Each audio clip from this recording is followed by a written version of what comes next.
당신의 삶이 문학이 되는 순간. 대구 문학관.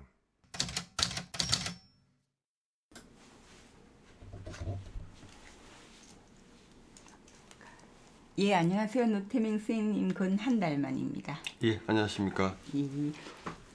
이제 좀 시원해지는 것 같기도 예, 갑자기 하죠. 날씨가 너무 시원해졌습니다. 오늘은 2006년도 노벨문학상 수상 작가인 터키 티르기예죠. 지금 발음으로 티르기예의 소설가 오르한 파묵 편입니다. 선생님께서 노태명 선생님께서 작가 연부와 그의 작품 목록 조금 소개해 주시면 좋겠습니다.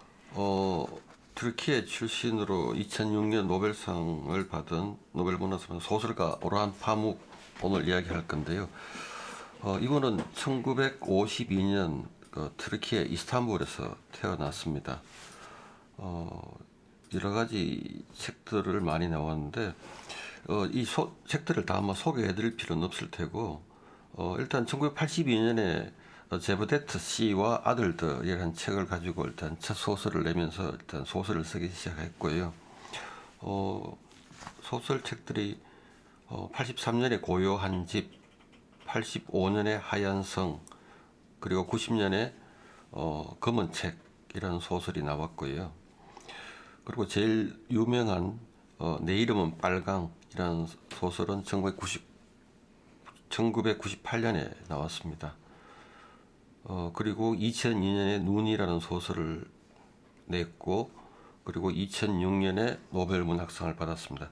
그러니까 노벨문학상 받은 것은 내 이름은 빨강, 그리고 소설 눈, 뭐 이런 소설들의 힘이라고 할 수 있는데, 특히 소설 눈은 그러니까 눈은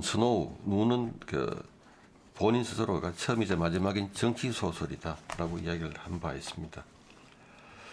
그 뒤에 소설책 내 마음의 낯섦도 있고 2016년에 빨강머리 여인도 있습니다. 이 소설들은 지금 거의 다 한국어로 다 번역이 됐는데요. 거의 역자가 거의 이난아 교수라고 아마 지금은 한국 외국어대학교 교수님 같은데 대구의 김영대학교도 계셨더라고요. 일단 이분이 거의 번역을 하셨고 그래서 이 오란 파묵 책은 거의 다 번역이 된 것 같습니다. 또 민음사여서 제 생각에 민음사의 판권을 아예 사버렸나 막 이런 아마 생각이 들었어요. 그런 것 같습니다. 이분은 튀르키예에 있다가 아마 2007년쯤이죠. 2007년에 미국으로 이렇게 이주를 해서 미국에서 강의도 하고 있는 것 같습니다.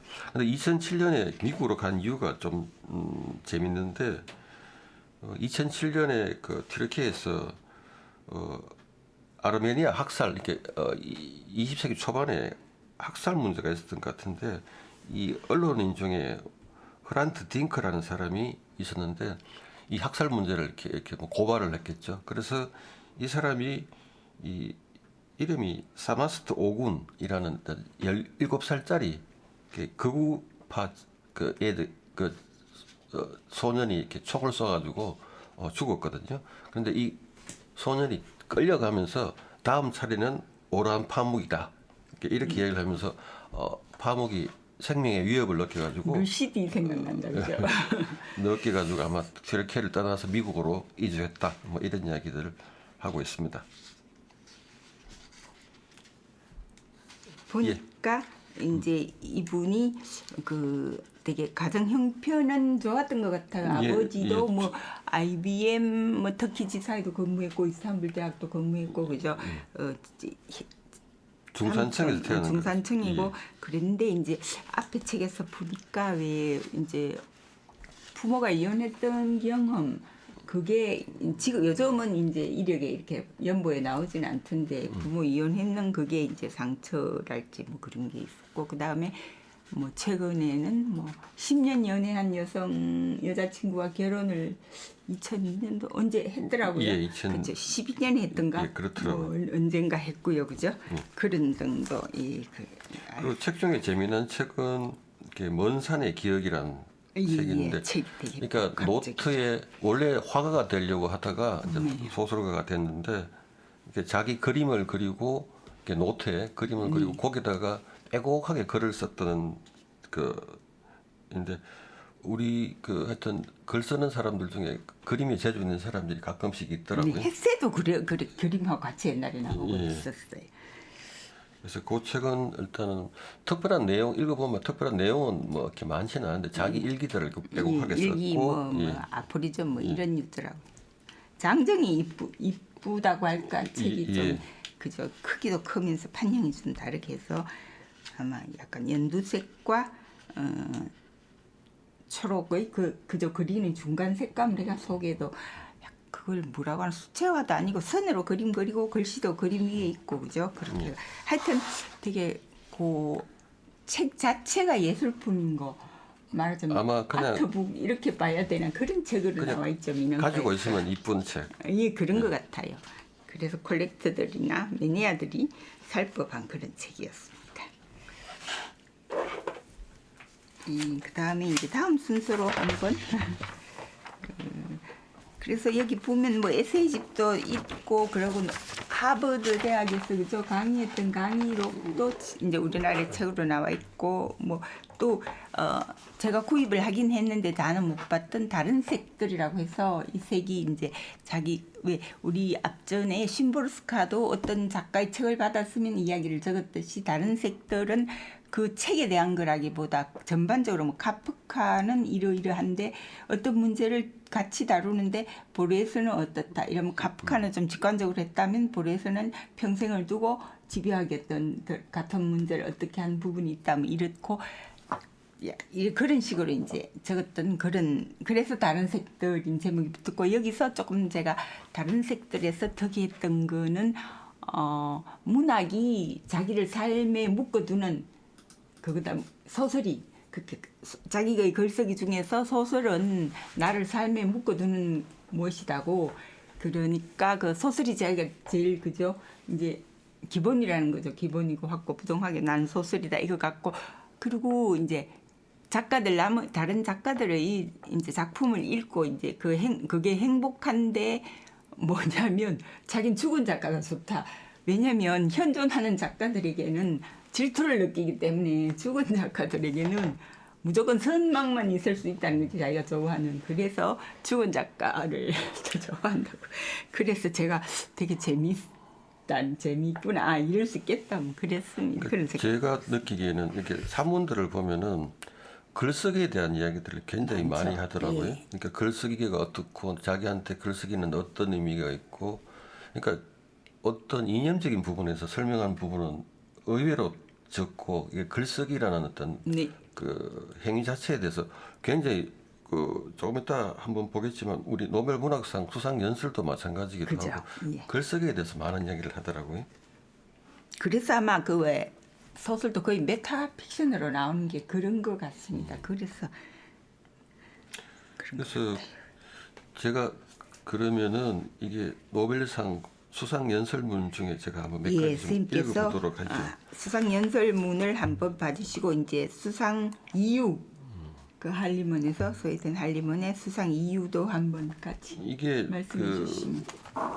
파묵을 이렇게 노벨 문학상 수상자로 발표하면서 할리먼은 이렇게 얘기했는데 파묵은 고향 도시의 멜랑콜릭한 영혼을 추구하며 문화들의 교차점에서 새로운 상징을 발견했다. 라는 평을 냈는데 그 파묵에 늘 많이 등장하는 그 튀르키예 도시들 그리고 특히 이스탄불이라는 도시를 해서 이스탄불이 동양과 서양의 문화가 만나고 어떻게 충돌했고 하는 것들 그런 것들 통해서 우리 삶을 이야기하는 것들이 굉장히 많은 것 같습니다.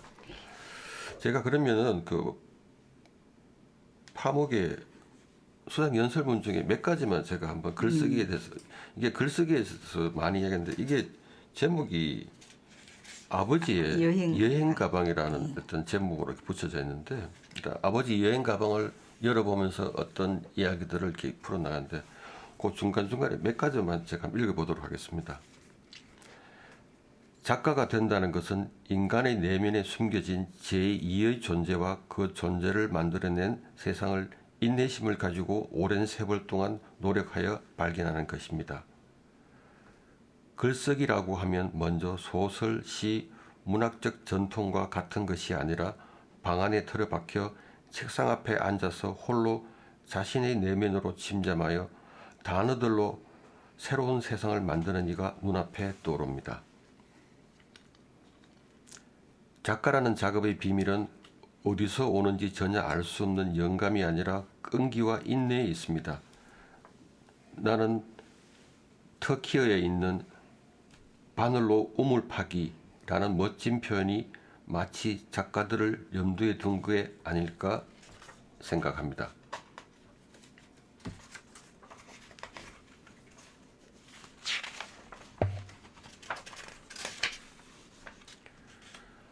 앞에서 나는 가방을 닫고 자리에서 치웠을 때 그 가방이 짧은 시간 안에 불러일으킨 두 가지 중요한 감정에 대해 언급했습니다.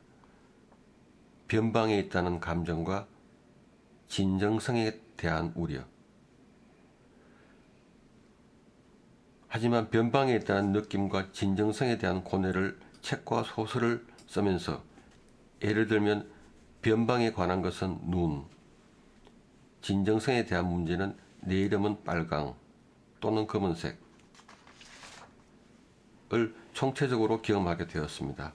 내게 작가가 된다는 것은 우리 마음속에 많지만 극히 일부만 알던 비밀스러운 상처를 꺼내고 이 상처와 고통들을 의도적으로 우리의 글과 정체의 일부로 만드는 것입니다. 이게 뭐 일단 요렇게 한번 읽으면 계속 글쓰기에 대한 얘기들을 굉장히 많이 하고 있습니다. 저도 보면서 선생님께서도 언급해 주셨는데 왜 밑줄을 어디다 쳤냐면 처음에 바늘로 예. 땅파기 그죠? 와, 이 표현들이 재밌다 이러면서 특히에는 이런 말도 있구나 이렇게 생각을 했었습니다. 예, 지금 좋은 이야기 딱 짚어서 해주셨습니다.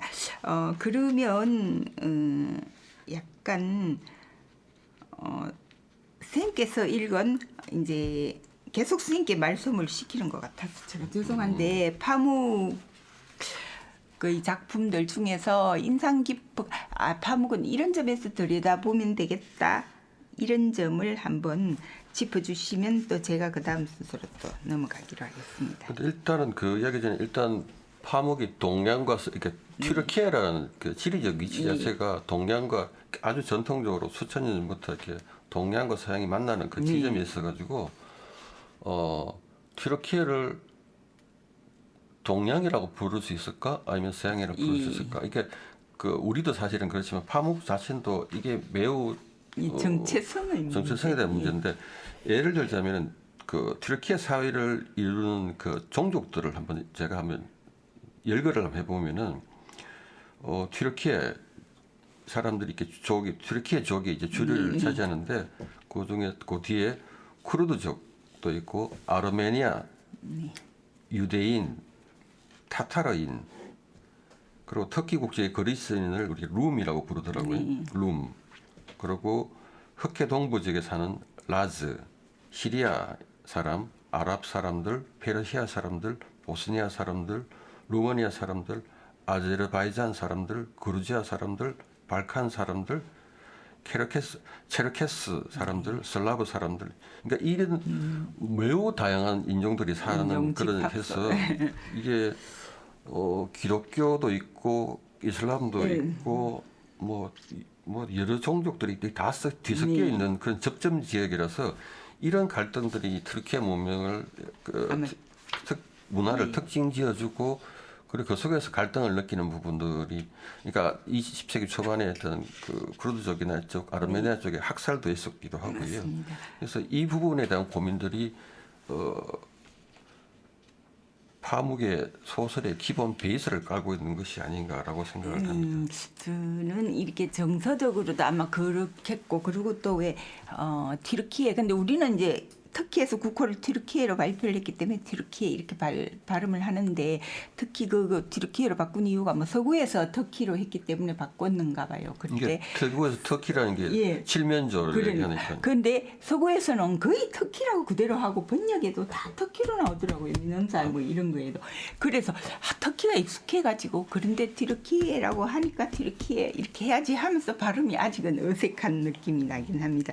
그래서 왜 저는 이스탄불 지역 그다음 터키 면적이 우리나라의 남한으로 치면 7배 더 넘잖아요. 그렇게 넓었어. 그리고 역사에 대해서 생각하면 그냥 처음 거슬러 가면 세계사 시간에 뭐 오스만 투르크 이것만 생각이 나는데 사실 옛날에 소아시아 지역 그다음에 이렇게 처음에 빨강을 접할 때 되게 아라비안 나이트 생각도 나고 했던 게 이게 그죠 이슬람 뭐 어떤 그 문화권이기 때문에 그런 느낌이었구나 이제 이렇게 생각을 하기도 했는데 약간 그 비잔티움 뭐 메소포타미아 모든 게 다 섞여 있고 이러다 보니까 아마 이게 최근의 정치적 상황 이런 게 아마 소설의 바탕 베이스가 된 것 같고 저도 그렇게 생각하고 그리고 언어도 제가 한번 찾아보니까 옛날에는 아랍어로 이제 이렇게 표기를 했는데 1900년대 초에 이제 근대화하면서 라틴 알파벳으로 표기를 다 바꿨대요. 바꿔 우리나라가 옛날에 한글 창제해가지고 독해력이 이제 국민들이 많이 그죠 백성들이 많이 이제 그저 그가 널리 이제 그 적었잖아요. 한글 창제 선포 그거 자체가 취지가 그랬듯이 이제 그게 라틴 알파벳이 29자라든가 이렇답니다. 그걸로 표기를 이제 그때부터 하기 시작하면서 이제 튀르키예인들이 문해력이 좋아졌답니다. 그래 이제 그렇기도 한데 또 그거에 대한 아마 부작용이랄지 그런 데 있어서 그 정서적으로는 그죠. 그런 문제들하고 사실 언어는 생각하는 거 사유나 사고의 바탕이잖아요. 그래서 그런 문제들 이러다 보니까 작가로서는 사실 어떻게 보면 나쁜 건 아닌 것 같습니다. 좋은 바탕인 것 같기도 하다 싶고요. 선생님께서 많이 또 이렇게 제가 못 찾아본 부분들 더 많이 해주셔서 고맙습니다. 함께 공유하는 의미에서 좋습니다. 시청자, 청자들하고요. 이제 그 다음에 아까 언급해 주셨듯이 노벨상 받는데 크게 이제 영향을 줬다 싶은 내 이름은 빨강부터 한번 우리가 이야기를 해보는 걸로 하면 되겠습니까? 아마 이 책은 우리나라에도 그렇고 세계적으로 굉장히 베스트셀러 같기도 합니다. 그런데 파묵 자체가 튀르키예에서 베스트셀러 작가기도 하다면서요. 역사상 튀르키예 역사상 문학사상 제일 많이 팔린 책의 또 주인공이더라고요. 근데 이 빨강은 아니고요. 이 빨강이 아마도 그 노벨상 이전에 다른 상들 받았을 때 우리나라에 번역이 돼서 그때 보면서 어떤 매혹 같은 걸 느꼈던 것 같기도 합니다. 그래서 빨강에 대해서 보면 나는 지금 우물바닥에 시체로 누워있다라는 첫 문장을 가진 이 작품은 16세기 오스만 제9국의 세밀화, 이게 지금은 미니어처화로 표현하는데 우리 세밀화에게 더 익숙한 단어 같습니다. 화가들을 배경으로 합니다. 동서양의 문화 충돌에 따른 작품 창작의 방법론적 갈등과 예술 정체성과 미학의 문제를 다루고 있습니다. 탐정소설 또는 추리소설적 요소와 다층적인 서술 기법으로 독자가 흥미와 긴장을 끝까지 유지할 수 있게 합니다. 독자에게 살인이라는 극단의 행위를 선악의 이분법적 구도 너머의 무엇으로까지 나아가게 하는 바가 있습니다. 이건 그냥 제 시선인데요. 그냥 이게 창작 방법론 이럴 때 우리가 모더니즘도 방법론이잖아요. 문학 방법론이듯이 아마 그런 것 같습니다. 그래서 선생님께서 또 이걸 어떤 식으로 또 말씀을 해주시면 좋겠는데 저는 이제 뭐 그냥 몇 가지 중에 우리 추려봤을 때 어떤 상당히 포스트 모던한 그런 요소를 갖고 있다. 그 다음에 사실 시대적 배경은 이제 동서양 문화 충돌 혹은 과거와 현대 충돌 이랬을 때 16세기 뭐 이런 이야기들을 배경은 16세기의 것이면서도 기법은 또 현대적인 기법이고 이런 거에서 어떤 그 사이 경계의 어떤 느낌 그걸 갖고요. 그 다음에 이제 포스트 모던하다는 것에서는 굉장히 왜 다중화자 다중 시점이잖아요. 그래서 거기 보면 뭐 생물 무생물 안 가리고 뭐 나는 빨강이다 뭐 이렇게도 나오고 이 첫 장도 나는 이제 우물바닥에 시체로 있다. 이 이제 살인 당한 사람이잖아요. 그리고 뭐 나는 범인이다 뭐 말하자면 뭐 나는 뭐 이러고 또 요일마다 그 도제 거기에 왜 이름을 다르게 불렀다 그죠? 그래서 뭐 수요일로 부르다가 또 다른 걸로 바꿨다. 뭐 그 올리브도 나오고 뭐 나오는데 개도 있고 그림 속에 샘이라 속의 개가 말하고 나무가 말하고 또 금화가 말하고 뭐 색깔이 말하고 그죠? 죽은 사람도 말하고 되게 그 어떤 죽음 자체 그 추상명사도 말을 하게 하고 빨강 뭐 말하자면 악마 뭐 모든 거 말하게 하는 그런 거 있고 그 다음에 또 굉장히 액자식이라고 할까 이야기 속에 또 이야기 들었고 이제 그러면서도 왜 우리 글쓰기에 대한 것 혹은 어떤 이론적인 그런 거여서 계속 글쓰기 아까도 말씀해 주셨지만 그게 어떤 메타픽션의 요소 같은 거고요. 그 다음에 굉장히 분절적이어서 에피소드하고 이거 시간도 그렇고 다 딱딱딱딱 나눠져 있어서 서사 구조가 선형적이든가 뭐 이런 어떤 그죠 통시성 이런 걸 공시성 이런 걸 가지고 있지 않아서 오히려 이제 굉장히 파괴가 돼서 포스트 모던하게 보이고요. 그 다음에 진리가 하나가 아닌 거 그죠 단일 진리 아니고 창작에 대한 것도 그렇고 그런 문제 고민들이죠. 뭐 그래서 제가 여기서 살인행위 자체도 살인자 입장에서 보면 살인행위 자체도 선악의 문제가 아니고 이거는 예술로 돌려서 보면 다른 메타포가 있겠다 이렇게 생각할 수 있고요. 그래서 일단은 지금 이런 파묵이 이런 성향들 뭐 포스트 모더니즘이라고 할 수 있을지 모르겠는데 다른 지식인들의 일단 이슬람 성향 지식인들은 파묵이 이슬람교와 역사적 주제를 이렇게 서구 포도니즘의 포스트 모더니즘 이름으로 훼손한다라고 주장하기도 하고 민족주의 작가들은 그가 튀르키예 이데올로기를 무시하고 서양인들한테만 좋은 환경받기 좋은 작품을 쓴다. 뭐 이렇게 비판을 하더라고요. 정치적 발언도 그때 뭔가 해가지고 우파적인 발언을 했기 때문에 노벨상에 더 유리했다 막 이런 비판도 있었고 그런 것 같습니다. 그래서 여기서 내 이름은 빨강인데 왜 제목을 빨강이라고 했을까요? 저는 이제 이걸 한번 생각을 해봤어요. 왜 처음에 나는 카라, 내 이름은 카라, 이래가 카라가 검은색 블랙인데 그 작중에서 주하자잖아, 그지?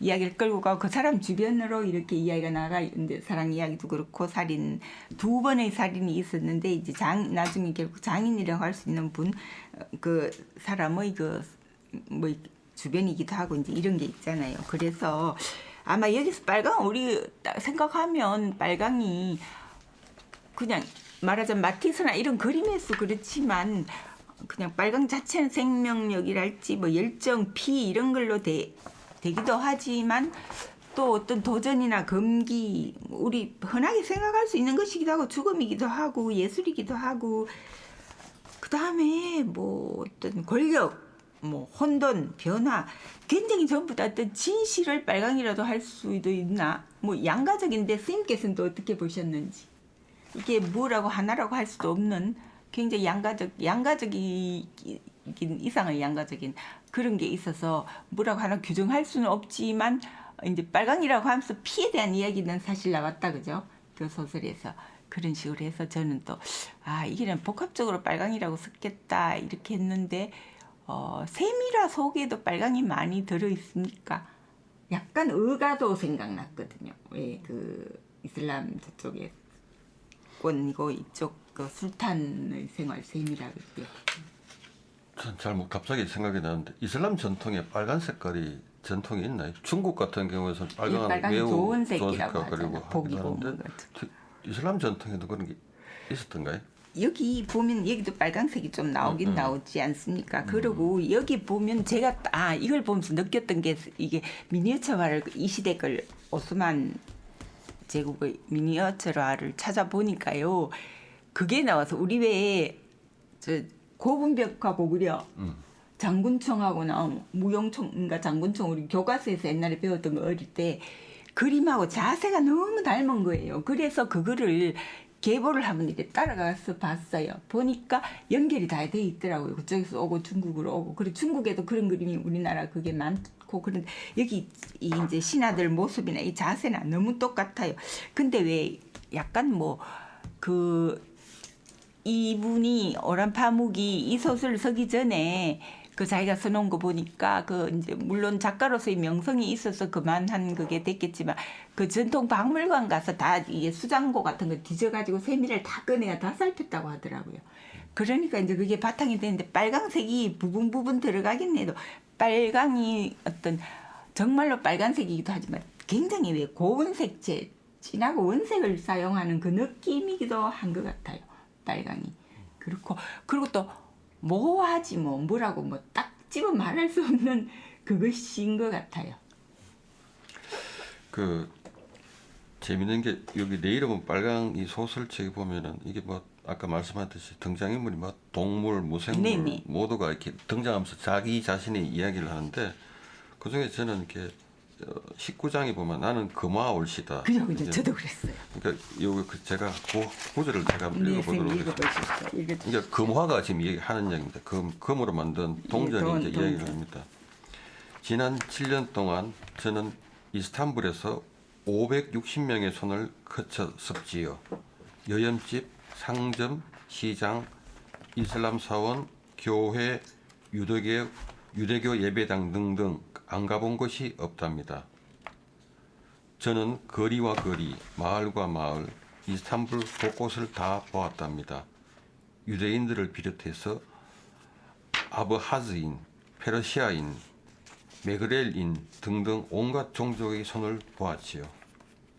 그러니까 이 금화 말을 이렇게 금화의 입을 빌려 가지고 이 오스만 그 당시에 이 소설 배경이 16세기 말 오스만 터키니까 오스만 제국이 이게 다양한 민족이 살았다는 것들을 그리고 다양한 문화와 같이 있었다는 것들을 이렇게 한번 보여주고 있는 것 같습니다. 저는 왜 여기 금화올시다 이게 저도 이걸 이제 접어놨었는데 여기 보면 왜 이제 이렇게 하다가 전당포에 가서 왜 시골뜨기가 진짜 금화를 갖고 오잖아요. 근데 야는 사실 위조금화잖아요. 여기 화자는 말을 하는 애는. 그런데 전당포 이제 그 주인 입에 그때 이제 진짜 금인지 아닌지를 판별하는 방법 아마 진주도 그렇다고 하대요. 인전지 아닌지 사각사각 이렇게 보면 그처럼 금은 입에 넣어서 이로 끌고 보면 제일 이제 그게 판별 그거의 방법이었나 봐요. 근데 입속에 넣어서 왜 판별하다가 전당포 주인이 입안에서 바꿔치기를 해가지고 야 지금 말하고 있는 이 친구의 그 위조 금화인 얘를 시골뜨기 진짜 금화의 주인한테 주고 네 거 가짜다 이러면서 이렇게 되잖아요. 그래가지고 돈도 적게 받아가게 되잖아.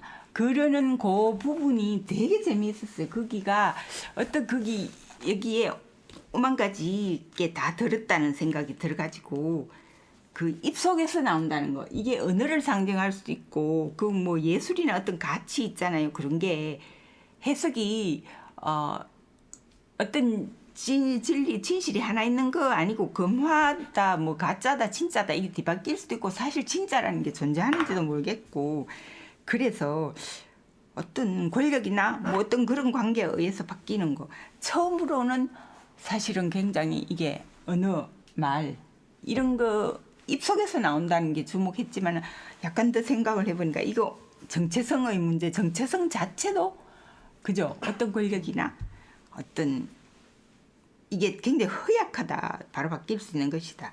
그리고 나아가서는 일종의 그 전당포 주인을 비평가라고 할지 시대의 어떤 판별하는 거 진짜 가짜. 우리의 미디어는 메시지다. 뭐 맥무언이 했던 말 중에 있잖아요.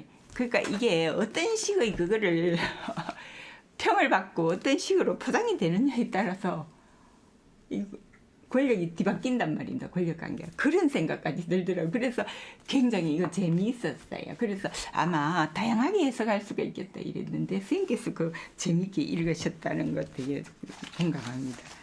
그리고 저는 또 읽으면서 그 왜 여기 뭐 일단 계속 나오는 그 외에 등장인물 그 여성이 그 카라 주화자인 카라가 말하는 것 카라가 자기가 사랑하던 여성이 있었는데 세큐레라고 있지 않습니까? 그래서 여기 그 왜 휘스레브와 시린의 이야기 이러면서 둘이 이렇게 이야기 나중에 만나고 뭐 이렇게 됐어도 우리가 휘스레브와 시린하고 경우가 같은 것 같다 막 이렇게 말하는데 그래서 요 배경 설화랄지 요 이야기를 제가 조금 사랑하고 연결해서 보는데 이것도 온전히 사랑이라는 거 혹은 어떤 순수성 같은 거는 그걸 봤을 때 이야기 속에서만 존재하고 그림 속에서만 존재한다 이렇게 생각하면서 이 설화를 보면서 제가 이때 왜 히스레브와 시린이 보면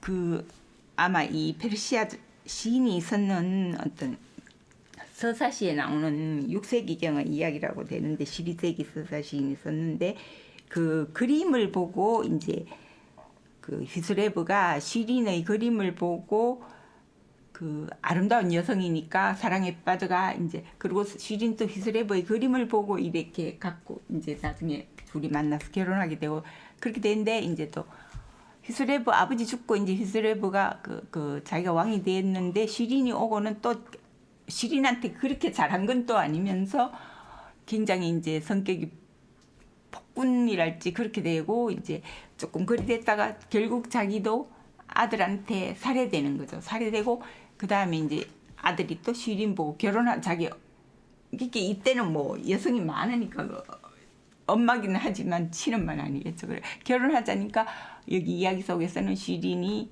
자살을 한단 말이에요. 자살하는 이야기가 탁 나오는데 이게 굉장히 또 겹을 얽힌 게 저는 왕소군 생각도 났어요. 그죠? 그림 보고 왜 왕소군이 화공이 그림을 이렇게 뭐 이야기에는 왕소군이 돈을 안 집어줘서 화공이 못나게 그려서 이제 그 흉노 쪽으로 이제 왕궁녀다가 팔려갔다 이렇게 나오는데 실제로는 미인이었고 그렇다고 그래가 왕소군이 나중에 뭐 그 흉노 뭐 아들인지 뭐 어쨌을 때 죽었다 이런 식인데 그건 남자들이 환상이고 실제 역사 속에서 왕소군은 잘 먹고 잘 살고 자식도 왕 이어가면서 그 아들하고도 결혼했고 이래서 잘 낳았고 잘 살았다고 하더라고요. 그것처럼 근데 여기서도 이제 진정한 사랑은 어떤 이상적인 사랑은 그림 속이나 이야기 속에만 있고 현실은 그렇지 않고 여기도 보면 시린이 결혼해서 남편이 죽었는 걸로 나오는데 실제 죽은 건 안 나오지만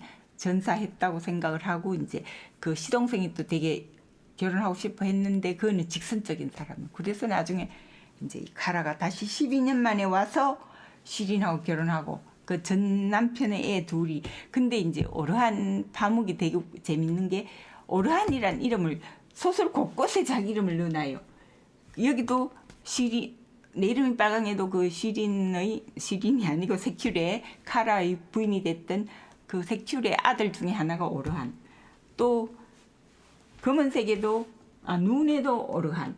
뭐 또 뭡니까 또 어디에도 오르한. 굉장히 많이 오르한이란 그 왜 변호사 이야기 있는 그 소설에도 오르한.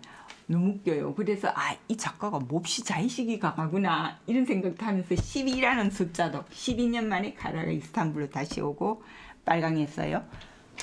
눈에서도 그죠? 독일 망명가 있다가 또 12년 만에 엄마가 죽어서 장례식 때문에 오긴 왔지만 가르스로 돌아왔다가 다시 이제 독일 가고 이렇게 12라는 숫자 10도 아니고 15도 아니고 20도 아니고 12라는 숫자 이것도 이게 뭔가 입도 약간 장치겠다 뭐 이러고 오르한을 곳곳에 박아두는 거는 작가로서의 자의식 같은 거 있겠다 이런 생각도 들었습니다. 그래서 저는 살인에서요 또 사랑 이야기에서도 이런 생각을 했습니다. 이게 이야기가 좀 길어지는데 왜 그 남녀 간의 사랑을 떠나서 예술이랄지 뭐 그런 데 대한 사랑으로 보면 여기서 결국 죽게 되는 게 그림의 전통 기법을 고수하자 이제 말하자면 개성을 실자 그 누가 그린지 알 수 있게 이파와 아니다 전통으로 그대로 그린다. 이건 사실 왜 중국의 그 용사나 뭐 수리부작 이런 거 고전 전통 그죠 실원에서도 나오지 않습니까? 그것처럼 이거는 뭐 동서양이 마찬가지겠지만 튀르기예나 이런 쪽에서는 더 했겠는데 여기서 되게 재밌는 게 살해당하는 이제 여기 카라도 세밀 화를 배우긴 했지만 세밀 화가는 아니고 그 다음에 이제 그 살해당하는 두 번째 살해당하는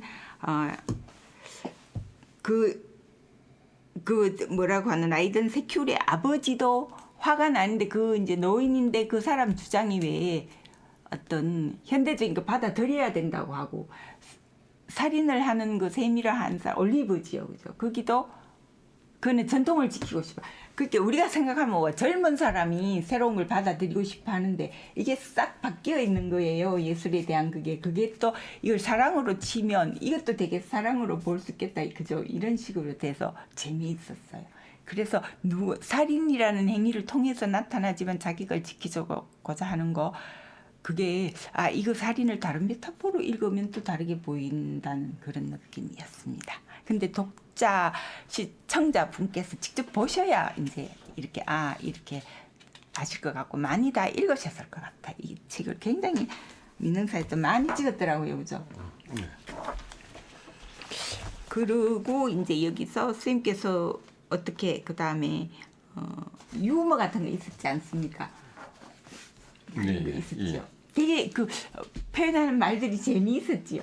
그래서 약간 성격이 이런 부분 있는가 이런 거 있었고요. 지금 시간이 많이 가니까 우리 넘어갈까요? 아니면 좀 더 빨강을 더 할까요?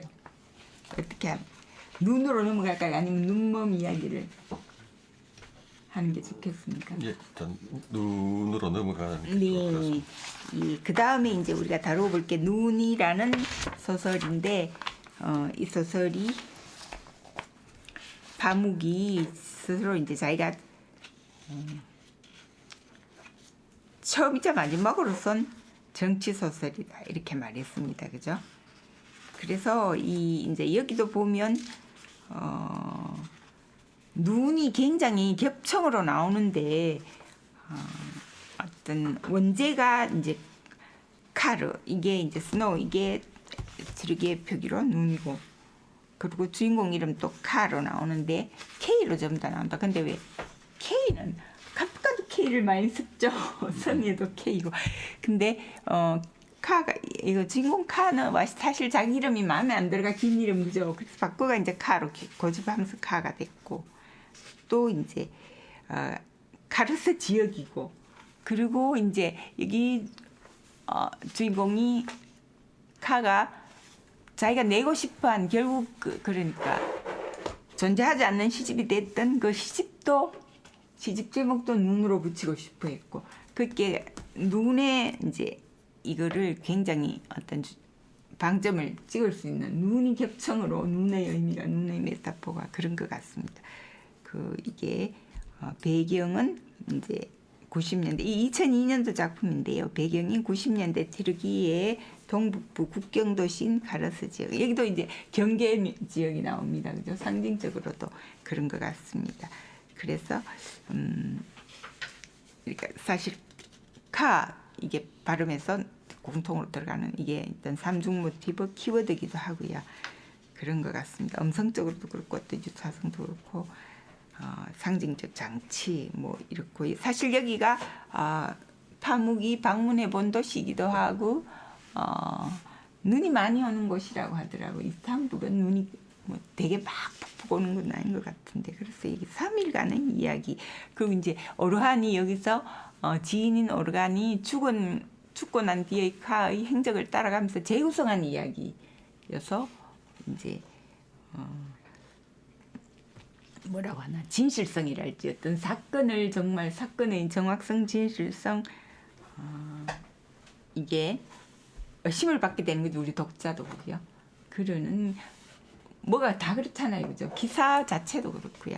그런 거에 대한 게 있는 것 같습니다. 그래서 이게 기법을 뭐 포스트 모던하다 이렇게 이야기를 할 수 있지만 사실 다루는 내용은 그런 거 아니고 이 소설도 따라가면서 읽으면 재미있는데 되게 3일 만인데 저로서는 되게 잠깐의 남녀 만남 이야기 과거 연인인데 연인이라고 할 수 있나 짝사랑했던 연한 여성을 만나서 뭐 호텔에서 만나고 뭐 이런 이야기 나오고 하는데 3일간 뭘 이렇게 다 이루어질 다 이런 것까지 뭐 그럴 수도 있겠다. 저쪽 정서로는 또 이런 생각도 했고요. 선생님께서 또 무슨 얘기를 좀 눈을 보면서 그 생각이 들었는데 이제 눈이 내리는 풍경들을 이렇게 많이 묘사를 했는데 일단 제가 한 구절을 네. 한번 아주시면 읽어볼게요. 좋겠습니다. 예. 한때 카르스에는 카의 어린 시절 기억 속의 형태와는 약간 거리감이 있기는 하지만 자신의 저택에서 파티를 열고 며칠씩 사람들을 초대하는 부유한 중산층이 살았었다. 카르스는 그루지아, 타브리즈, 카프카스로 통하는 무역의 관문이며 근세기에 몰락한 거대한 두 제국인 오스만 제국과 제정 러시아의 국경 지역이었다. 이 때문에 제국에서는 산으로 둘러싸인 분지에 자리 잡은 이 도시를 지키기 위해 군대를 파견했고 이곳의 부유한 중산층들은 이들 군대로부터 힘을 얻었다. 오스만 제국 시기에는 다양한 민족, 예를 들면 아르메니아인, 몽골인, 군대에서 도망친 이란인, 비잔틴과 폰투스 왕국에 살았던 룸, 그루지아인, 쿠르드인, 다양한 체르케스인들이 살았으며 천년 전에 세워진 교회들 중 몇 개는 지금도 여전히 위풍당당하게 서 있다. 1878년에 500년 된 성이 러시아 군대에게 이양된 후 무슬림들 가운데 일부가 추방되었다. 하지만 도시의 부유함과 각양각색의 다양함은 여전히 지속되었다. 러시아 통치기에는 제정 러시아의 건축가들이 성의 비탈리는 칼레알트 마을의 파샤 저택들과 목욕탕 및 오스만 제국 건축들을 허물고 카르스 개천의 남쪽 평지에 서로 평행하게 일직선으로 뻗은 5개의 주요 간선도로와 그 어떤 동쪽 도시에서도 볼 수 없는 바둑판 같은 거리들과 함께 빠르게 부를 쌓아가는 도시를 세웠다. 자, 좀 중간 생략하고요. 이 도시는 끝나지 않은 전쟁, 잔악행위, 대학살 그리고 반란 등의 역사로 점칠되며 아르메니아인, 러시아인, 영국 군대의 손으로 넘어갔다. 그러다 1차 대전이 끝나고 러시아와 오스만 제국의 군대가 철수하자 짧은 기간 동안 독립정부가 출범했다. 역 광장에 동생이 세워진 카즘 카라페키르 통치하의 터키 군대는 1920년 10월에 도시로 입성했다. 이게 제가 이 구절을 읽은 이유들은 이게 이 도시에 대한 설명이기도 하지만은 계속 파묵이 이야기하고 어떤 여러 문명의 접점들, 충돌들, 국폭도에 대한 이야기들인데 경계의 그 충돌하는. 저 뜬금없이 만약에 우리 소설가 이청준이라면은 네. 이런 식의 표현은 눈이 오는 풍경을 그리지 않았을 텐데라는 생각이 사실 좀 많이 들었거든요. 저는 조금 그 파묵에 대해서 좀 비판적으로 본다면은 민족에 대한 결국은 민족과 민족끼리 충돌에 대한 부분들, 융합도 있지만 충돌에 대한 부분들인데 파묵은 그 사실들을 그냥 드러내주고 이야기하고 있는 것들은 일단 뭐 긍정적으로 받아들일 수 있지만 그 해결이라 그럴까? 그런데 그 우리가 많이 받아들여서 민족이라는 개념 자체는 사실은 근대 이후에 생겨진 개념들이거든요. 17세기 이후부터 해가지고 우리가 민족이라는 개념이 아주 옛날에도 사실은 존재했을 거라고 생각하지만 사실 민족이라는 개념은 근대 이후에 만들어진 일종의 근대적 이데올로기라고 사람들이 많이 이야기를 하거든요. 그래서 이 부분에 대한 것들에 대한 고려가 어떻게 이거를 만들 것인가에 대한 미래에 대한 것들이 없이 계속 그냥 설명만 하고 있는 것이 아닌가라는 생각들이 사실은 좀 들거든요.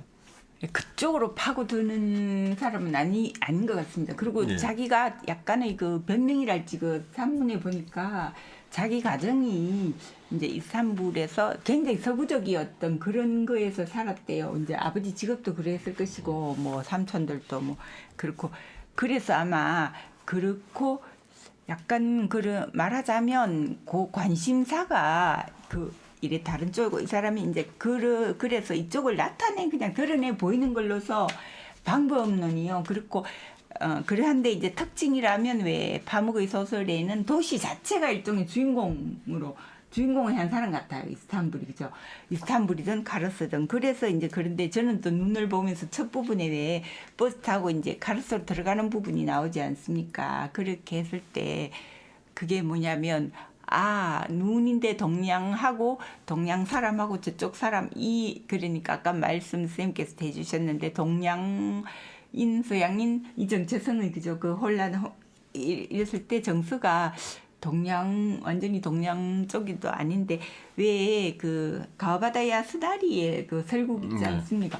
그 부분이 생각이 났거든요. 그러면서 두 개를 그냥 제 머릿속에서 이렇게 읽으면서 눈 이럴 때 앞부분부터 이게 두 개가 이렇게 병치가 되면서 병치가 안 되는 거예요. 뭐냐면 이쪽의 눈하고 저쪽 눈은 메타포랄지 의미가 영 다르고 이쪽은 오히려 감정적 정서적으로 덧없는 거 쓰러지는 거 이런 건데 오르한 파묵의 눈은 일종의 그게 그 카르스에 갇히게 되는 어떤 그죠 직접적인 원인이 눈이고 그리고 여기 보면 눈을 보면서 시를 쓰는 그 부분은 굉장히 우리들의 정서의 일반적인 눈이기도 하고 또 아스만 어떤 그런 게 있는데 대부분 눈을 왜 처음에도 눈 속에 갇혀 있는 거를 자기가 어둠 속에 갇힌 것 같다고 하잖아요. 그렇게 벽인 거예요. 두꺼운 벽, 이게 눈이. 그래서 이제 카르스라는 지역도 그렇고 다르게 보는 거. 그런 느낌이 들었고, 그 3일. 그러고 나서는 이제 그 주인공이 결국은 카가 독일로 다시 갔다. 정치적인 문제로 12년 망명해 있다가 엄마 죽음, 그다음 얘 연인을 한번 사랑하던 여자도 봐야겠고, 뭔 취재도 해야겠고 해서 갔다가 3일 체류하고 다시 독일로 가서 뭐 총을 3방을 맞는가 회합 갔다 오다 그래서 죽게 되고 그래서 이제 자기가 편지하고 주고받던 오르한이 이제 독일로 가서 이 행적을 추적하고 근데 이제 노트 푸른 상자가 어디 노트가 있어서 그게 시 원고가 있으니까 그래서 눈으로 내고 싶다는 소리 들었기 때문에 내주려고 봤는데 결국 사라져 버려서 눈 원고도 못 내고 그 다음에 거기서 발견한 그 포르노 테이프 그걸 보니까 이 연인이 자기가 짝사랑하던 여성 결국 이제 여기 카르스에 가서 그러니까 같이 학교 동급생 선배였나 동급생의 그 부인이 됐다가 이제 이혼했던 그 여성과 만나긴 해요, 그죠? 짧은 어떤 그 만남이 있었습니다. 근데 그 여성과 그 이제 카의 독일의 그 유품에 있던 그 포르노 여배우와 되게 닮았다 뭐 이런 이야기도 있고 되게 이렇게 조금 재미있으면서 어긋나게 하는 그런 부분이 있었습니다. 그래서 재미랄지 요게 정치 소설이라고 할 수 있는 게 왜 취재할란다 이래가 이제 어떤 그 허가증 받고 이러는데 왜 여기 보면 남자들은 자꾸 사라지고 여성과 소녀들은 자살을 한다고 그러는데 되게 이제 종교 문제도 끼어들어 있다고 볼 수 있는 게 우리가 생각하면 바깥에서 보면 히잡을 벗는 게 여자한테는 자유고 뭐 그렇겠다 싶은데 여기 소녀가 어떤 소녀는 이제 집에서 고생하고 막 일을 시키니까 성질나서 자살하고 뭐 시집가락하게 자살하고 뭐 이런 게 있는데 히잡을 벗으라 한다고 히잡을 쓰고 자살하는 여자도 나오거든요. 그게 되게 미묘한 그런 부분들. 그러니까 오란 파묵은 그냥 그려 보여주는 것으로서 아마 그거 자체를 어떻다 저떻다 말을 안 하는 거 그게 자기가 이제 그거를 글로서 해명하는 게 아니고 파고들지 않고 그냥 보여주는 그 기법 자체는 분명히 현대적이랄지 뭐 그런 것 같아요. 그래서 집요하게 정치소설로 추구하지 않고 정치소설이 더 위험하다고 생각하는 것 같습니다. 그래서 미학적인 부분도 있는 것 같죠. 약간 탐미적이고요. 그런 사람인 것 같습니다. 그 선생님이나 저나 또 보는 시선이 우리가 이렇게 중간에 합을 맞춰보지 않으니까 그죠? 그럼에도 아마 작가들이 같이 보는 부분이 많은 것 같습니다. 그래서 저는 약간 눈을 다르게 이렇게 썼다 이러면서 근데 사실 눈이 되게 폭력적으로 느껴지는 거는 저도 그렇더라고요. 그리고 또 백색기업령 막 이런 것도 생각이 났어요. 최승호. 또 뭐 이야기를 또 진행해야 할까요? 아니면 마무리를 해야 할까요? 어떻게 생각하십니까? 이 선생님께서 그리고 또 눈여겨보신 부분이 있으니까 이분의 작업이 요즘은 또 많이 달라 사진도 내고 그죠? 그리고 되게 웃긴다 하면 이상하지만 왜 순수박물관이라는 소설이 있어요. 그 소설책도 막 그 표지부터 막 그 디자인북처럼 약간 그 왜 아트 아파트와 비슷한 걸 막 이래가 표지가 우리나라에도 그런가 모르겠는데 아마 터키에는 그런가 모르겠는데 그거를 사면 책 속에 박물관 입장권이 있대요. 그러니까 이거 순수박물관이 실제로 이제 이스탄불에 파묵이 순수박물관을 만들었답니다. 본인이 세웠다고? 세워갖고요. 그래서 제가 이 지점에서 그왜 움베르토 에코가 그 뭐 오란 파묵이 광기에는 천재성이 있다 이러는데 그냥 아까 선생님께 바깥에서 살짝 맞이 약간 도른 사람 같다는 생각이 들기도 한데 뭐냐면 제목은 순수박물관인데 이제 박물관이 기억의 어떤 저장고로서의 박물관이고 기억 속에서는 변하지 않고 그 인상이 그대로 있는데 사실은 이제 이 이야기가 뭐냐면 여기 남자 주인공이 뭐냐면 약혼녀가 있어요. 있고 12일인가 뭐 10일인가 뭐 있고 또 자기 먼 친척이 여성을 소녀를 보고 그 여자한테 반해가 이제 뭐냐면 각자 따로 결혼도 내가 하고 이 여자도 가지면 되겠다. 둘이를 양립할 수 있겠다. 이렇게 생각을 했는데 약혼식 나는 거 이 여자가 나타나고 그러고 사라져 버리거든요. 그러니까 그때부터 완전 집착인이랄지 뭐 이 열정이랄지 이래 돼가고 있잖아요. 막 그 여자를 추적하면서 따라가서 그 여자의 피웠던 담배꽁초 뭐 이래가 모아놓은 걸로 이렇게 나오거든요. 그런데 안 순수하잖아요. 도덕이나 윤리나 감정적으로. 그러니까 이게 왜 순수할까? 저는 이제 이거에 대해서 잠깐 생각을 해봤어요. 근데 뭐냐면 막 집요하게 있죠. 그렇게 하는 그거 끝까지 있죠. 밀어붙여서 하는 그거 자체를 순수하고 말할 수 있는 그 어떤 역설이나 이런 것 같아요. 그래서 순수박물관이 되는. 터키 가면요 한번 들어가 보기는 트르키에 가면 근데 지금 트르키에 가기가 힘들죠. 네. 쉽지 않을 거예요, 그죠? 그러니까 약간 엉뚱하다면 이상하고요. 이게 약간 약간 허를 찌르는 그런 부분들이 우리의 어떤 상식을 찌르는 그런 부분이 분명 있어서 천재를 만든 것 같아요. 그리고 이제 선생님 이 정도로 하고 뭐 요즘은 또 뭐 사진집도 내고 이렇게 한다고 하지요. 그래서 선생님께서는 그러면 이 책에 조금 흥미가 간다든가 독자에게 권하고 싶은 책 이 사람을 혹은 내가 이거는 다시 한번 나중에 봐야겠다 이런 거 뭐가 있습니까? 사실은 그보다는 저는 이렇게 외국 시도 마찬가지고 외국 소설도 마찬가지고 그러니까 번역될 수 없는 그거 맞습니다. 그거 있습니다. 번역될 수 없는 그런 것들이 있는데 그건 뭐랄까 말에 대한 것들이 아니고 어떤 문화나 이게 정서가 녹아야 되니까 총체적인 모든 것들인데 우리가 거기서 안 사니까 모르는 거죠, 그죠? 그렇죠. 그러니까 그 단순하게 어떤 묘사를 통해서 그것들이 내한테 머릿속에 들어올 수는 있겠지만 그래서 우리 몸속으로 들어와서 이게 체화되고 느낌으로 올 수 있는 부분들이 좀 적은 것 같은 생각이 좀 듭니다. 그래서 일본 소설보다도 더 안 그렇죠, 뭐 당연히 그 중국 소설보다 더 안 그렇고 그죠? 그런 것 같습니다. 그래서 저는 제가 보다가 말았던 그 이야기 하나 있는 소설 그거를 이제 봐야겠다 싶고 에세이 종류는 그냥 재미로 이렇게 보면 되겠다 뭐 이런 생각도 들었고요. 근데 뭐 계속 작업을 하니까 아마도 뭐 하지 않겠습니까, 그죠? 계속 해나가겠죠. 뭐 이 작가는 에너지가 많아 보였어요. 오늘 그래도 이제 이 오란 파묵을 살펴봤습니다. 이 정도로 훑었다고 생각을 하면 되겠습니다. 선생님께서는 크게 권하고 싶지는 않다. 아니요, 그런 의미는 아니고 일단 오란 파묵을 하면서 제가 처음에도 말씀드렸지만은 일단 소설에서 얘기하는 그 내용보다는 더 강조하고 싶은 거는 글 쓰는 태도 그 부분에서 앞에 말씀드린 산문 곳곳에 나타나는데 제가 찾아보니까 2007년에 한국에 와서 문학동네에서 이렇게 인터뷰도 하고 에세이를 하나 실어놨더라고요. 네.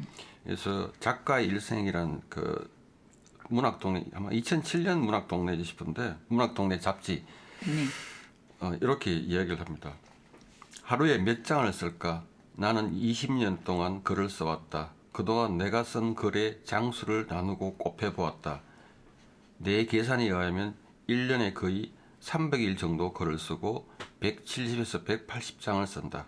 반장 쓴다고 적혀 있더라고요. 그러니까 나는 하루에 0.75장을 쓴다. 하루에 한 장도 채 못 쓰지만 나의 하루 전부가 이 한 장 정도 안 되는 종이 앞에 지나간다. 그래서 이게 우리가 원고지 0.75장은 아닐 거고 이렇게 보통 노트에 이제 이 사람은 그냥 그 타이핑을 하는 게 아니고 뭐 적는 것 같아요. 적는 것 같은데 이렇게 보통 우리 노트에 한 0.8 보통 하루에 한 장 정도를 썼다 이렇게 이야기를 하고 있는데 근데 아무튼 이게 하루에 한 장이 매우 적은 것 같지만은 이걸 꾸준하게 쓰는 것들은 매우 힘들 거고요. 그래서 그거는 글 쓰는데 모든 것을 바친 사람인 것 같습니다. 맞습니다. 그래서 우리 시인들 입장에서는 저는 늘 소설가들을 존경할 수밖에 없는 게 그 무거운 엉덩이를 너무 존경을 합니다. 그 다른 색들 거기도 보면 매일 반장씩 자기는 쓴다고 그렇게 적혀 있고 그림 내는 그것도 보면 그림하고 같이 냈던 것도 그렇지 않습니까? 거기 14년 동안 그림 그리고 자기가 7살 때부터 화가가 되고 싶었는데 이제 공대 갔고 그저 이력에서 보면 공대 중퇴하고 이제 그 저쪽으로 전과를 다시 저쪽으로 저널리즘 학과 갔고 소설가 되려고 이제 그렇게 해서 소설가가 됐고 이제 그런데 그림은 계속 이제 56세인가에 다시 붙들었다고 나오더라고요. 그죠? 그래서 계속 지금도 그리고 뭐 엽수도 하고 아마 이렇게 하는 것 같은데 그림은 또 뭐 그림 그리는 게 유명인들이나 뭐 옛날 햇새도 그림 수채화하고 같이 나오기도 하고 이랬었는데 그런 것처럼 우리나라도 작가들이 많고요. 그래서 이제 쭉 같이 하는데 아마 소설을 위한 또 약간의 그 망중한이라고 할 수는 없지만 이제 같이 병행하면서 하는 것 같고 소설이 주고 우리가 배워야 할 거는 매일 쓴다는 거. 그 우리 루틴을 정해놓고 해야 하는데 전혀 못 그러잖아요. 급식이라고 이렇게 되는데 근데 시인들은 사실 이렇게 압축해가 머릿속에서 계속 쓰고 있지 않나요? 흘러하면 그런 거 있고 근데 이제 저는 검은색이라는 소설 그걸 보다가 말았는데 변호사가 아내와 아내 이제 친척이 실종되고 거기도 약간 뭐 정치가 얽히기도 하고 그런데 그 약간 다른 결로 그러니까 이 작가가 정치나 깊이 파고드는 그거는 피하고 싶어하고 52년생이니까 또 아마 그런 거에 대한 게 자기 집안 환경도 그랬을 거고 그런 거에 대해서 직접 투사가 아니었으니까 그럴 수도 있고요.